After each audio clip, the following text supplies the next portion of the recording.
এখন শীতকাল চলছে এবং শীতকালের প্রকৃতি ভীষণ সুন্দর। শীতকালের প্রকৃতি নিয়ে হাজির হলাম আপনাদের সামনে। আসসালামু আলাইকুম। আশা করি আপনারা সকলেই ভালো আছেন, আমিও ভালো আছি।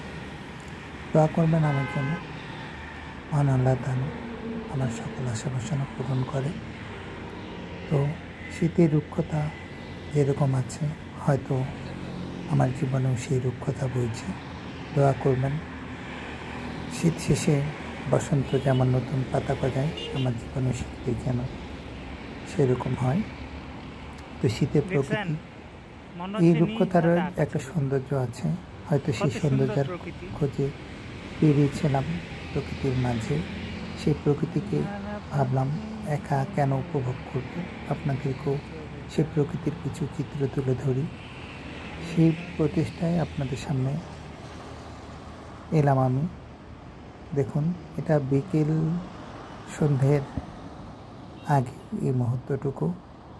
তো নাগরিক চলাচল সব কিছুই এবং শীতের একটা মৃদু বাতাস সব কিছুই বইছিল প্রকৃতিটা। এবং প্রকৃতি যে শুধু আমাদেরকে দান করে যায় সেটাই দুই চোখ ভরে দেখছিলাম। পাখিদের নিড়ে যাওয়া এবং তাদের প্রিয়জনদেরকে ডাকছিল, তারাও যেন তাদের নিড়ে চলে আসে, সেরকমই মুহূর্তটুকু ছিল। তো আমরা যেরকম আমরা আমাদের প্রিয়জনদের জন্য অপেক্ষা করি, কবে আসবে কবে আসবে, ঠিক পাখিরাও কিন্তু তাদের প্রিয়জনদের জন্য অপেক্ষা করে। তো সেরকমই মুহূর্তটুকু ছিল। কোনো এক পাখি চলে এসেছে, সে আবার তার আরেক সঙ্গী পাখির জন্য অপেক্ষা করছে, তাকে ডাকছে। তো এই মুহূর্তটুকু ভীষণ সুন্দর। এগুলো কিন্তু শুধু মানুষের মধ্যেই হয় না, প্রত্যেকটা প্রাণীর মধ্যেই হয়।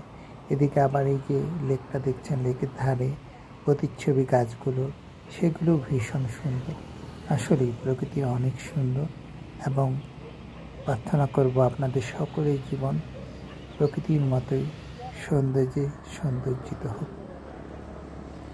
খুব সুন্দর প্রকৃতিকে আপনারা আপনাদের মতো করে উপভোগ করবেন। দেখবেন মন যতই খারাপ হোক, একটা সময় মনটা ভালো হয়ে যাবে। তাই প্রকৃতির মাঝে নিজেকে খুঁজবেন, ঘুরে বেড়াবেন, দেখবেন অনেক আনন্দ, অনেক মায়া, অনেক ভালো লাগা। তো আজ এ পর্যন্তই, ছোট্ট এক আয়োজন ছিল। ভালো থাকবেন, সুস্থ থাকবেন। আল্লাহ হাফেজ।